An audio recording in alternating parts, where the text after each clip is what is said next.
We are passing the halfway point. We are on day 13 of 25 Days of the Orville.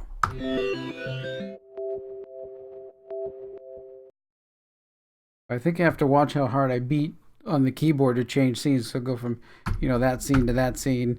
You can hear me thump on the keyboard. I'm like, go do it. But no. So okay, so today we're highlighting some other characters that were guests on the show. I got 4 more characters. I mean, there's more. I might do one on directors because there have been many guest directors of notable Trek and otherwise history. So that'll be, let me add that one to the notable Trek directors. There we go. So I do have, let me switch over. I do have 2 little spots that I might fill in with something. I'm leaving those open till I get there. Right now we're here at number 13, which are our next 4 special guests, people that were on the show.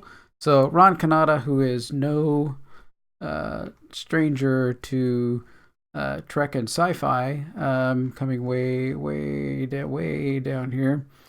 He was on Star Trek The Next Generation, the Masterpiece Society. I remember that one. He was the one who was always saying he was the purist. You can't let these people in. You can't let people do things, where they're trying to save the little colony and stuff like that. Deep Space Nine, Rules of Engagement. I don't remember.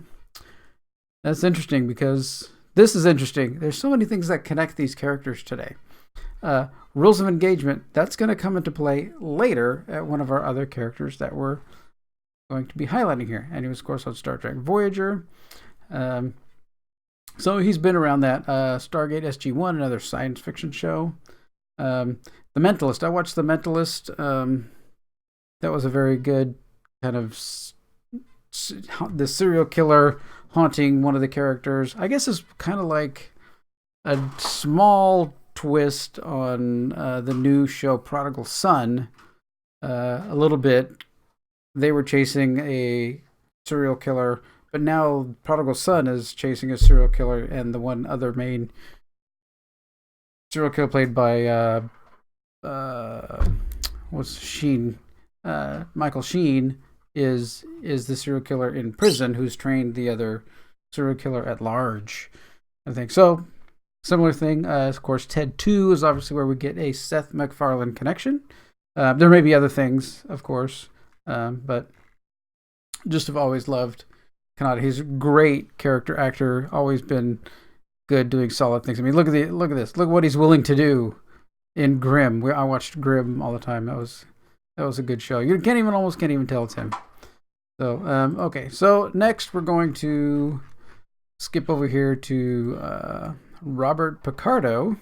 Of course, we all know Robert Picardo is a character from Voyager.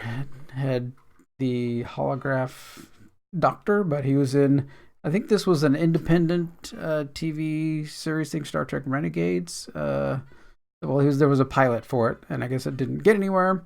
He was also in The Mentalist. Again, so we're connecting dots. The Mentalist was there. Robert Picardo was in The Mentalist. So we're connecting some dots. I didn't really know he's in Star Trek Voyager, and of course, in the Buzz Lightyear Star Command cartoon, he was the voice of Professor Redshift. I have, of course, all of my myriad of Buzz Lightyear figures and items and everything here. Switch camera here. If you look back here behind me, there's a side picture from Tim Allen, Buzz Lightyear. I even have my shoes that are Buzz Lightyear. All Star Command all day. My favorite ride at Disneyland, of course, is the Astro Blasters, Buzz Lightyear Astro Blasters. Ever heard of that? You should go do it. It's fun. It's like a video game. So much fun. Anyway, so Robert Picardo has been in a couple of episodes of The Orville, playing Lara Kitan's father, and doing the fatherly thing, wanting her to come home and finish her schooling and other things like that, being fatherly. I kind of had that from my dad. You need to finish your schooling. You need to do this. I was like, Dad, what they're teaching in school, I can't use. So, that's the way that went. But anyway, so, and now I'm just doing YouTube stuff. So I don't know. Good, bad, something, who knows? Okay, Jason Alexander is our next character. Someone who you would never think, is he going to come in and be in, a sci-fi show? Has he ever done sci-fi shows before? Let's see if I have one. Well, his American Dad, that's where his connection is, of course. One of his connections, I'm sure, to Seth MacFarlane. If we go way back here. Oh, wait, he was in Star Trek Voyager. So, there we go. That's a sci-fi connection. He was, of course, Seinfeld, where he kind of got his biggest, notoriety. Oh, the Aladdin TV series, he was a voice in that. Oh, that's good. Never. Crazy. Okay. So, Jason Alexander. I mean, you can't really see. Did they even give us a photo of him?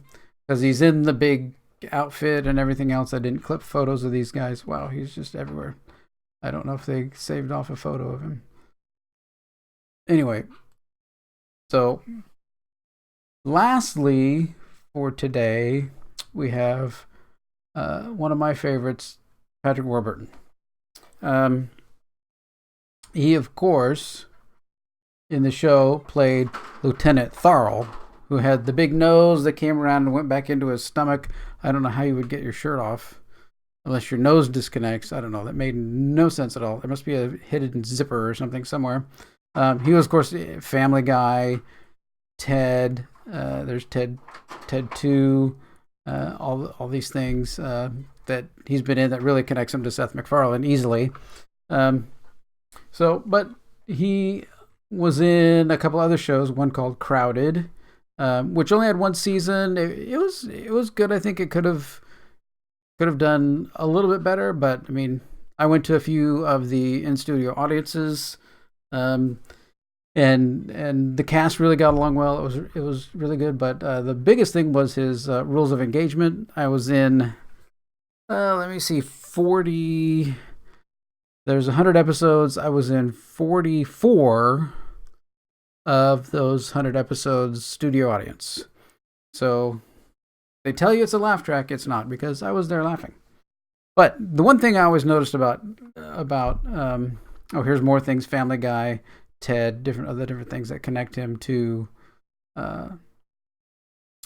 Seth MacFarlane. But the one thing that always struck me about Patrick Warburton is at the end of Rules of Engagement, they're done filming the episode, and everybody's kind of mulling around, oh, good job, okay, patting each other on the back and all that.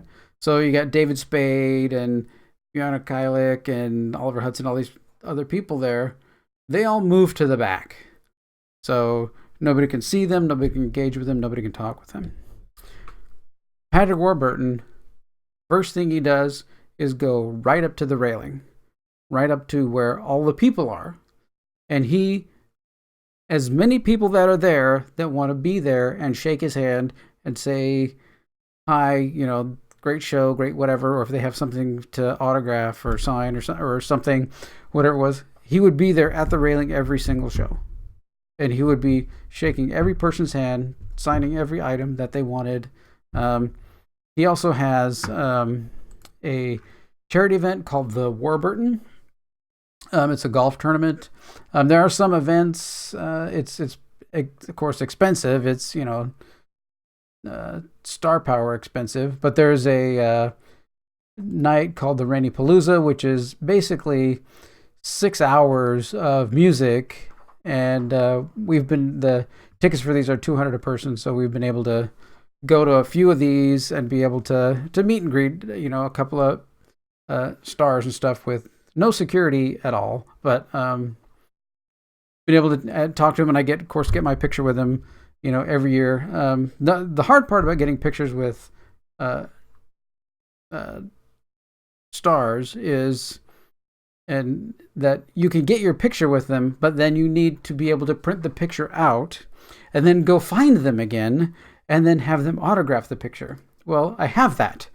So this is at one of the events. I wore my Rules of Engagement shirt underneath the shirt I was wearing. So I went, like busted my shirt open. I don't know if he was ready for that. And he's more than happy to take a picture with you. I was at the audience, in the audience so many times.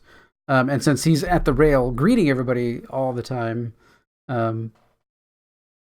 he got to know me, and that he knew my face and knew who I was, and everything else. So it was pretty good. He's just a great guy with his charity and everything else that he does. You can see this. I mean, the first one I don't think they made that much, but this last year they made $2.2 million for St. Jude's Children's Research Hospital. Just amazing. He was told a story that he went to the research hospital and he just saw all the kids, and he realized he's got healthy kids and that he needed to do this. So they do this every year. I think it's first weekend in March or something like that. Just a great event. Which really what makes me really love Patrick Warburton and just about anything that he does or is involved in and stuff. Just a great guy. And he was on the Orville. Okay.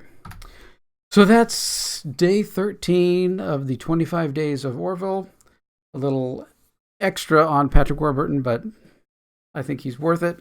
So, also, so if you go back, so this also connects to Buzz Lightyear, because, of course, Tim Allen does the voice of Buzz Lightyear in the movies. Well, they did a cartoon, Buzz Lightyear cartoon, and Patrick Warburton voiced Buzz Lightyear in the cartoon. There you go. Bringing it up full circle. Got to bring it full circle. There we go. All right. Well, thanks for watching this one. Like, share, subscribe to all your smaller YouTube channels just to help them out and keep YouTube from ignoring us and keep us on the YouTubes. Supposedly there's going to be some kind of purge and people may lose channels and subscribers and who knows what's going to happen, but I'm just going to keep plugging along and not worry about that. So, all right. Well, thanks for watching this one. Take care.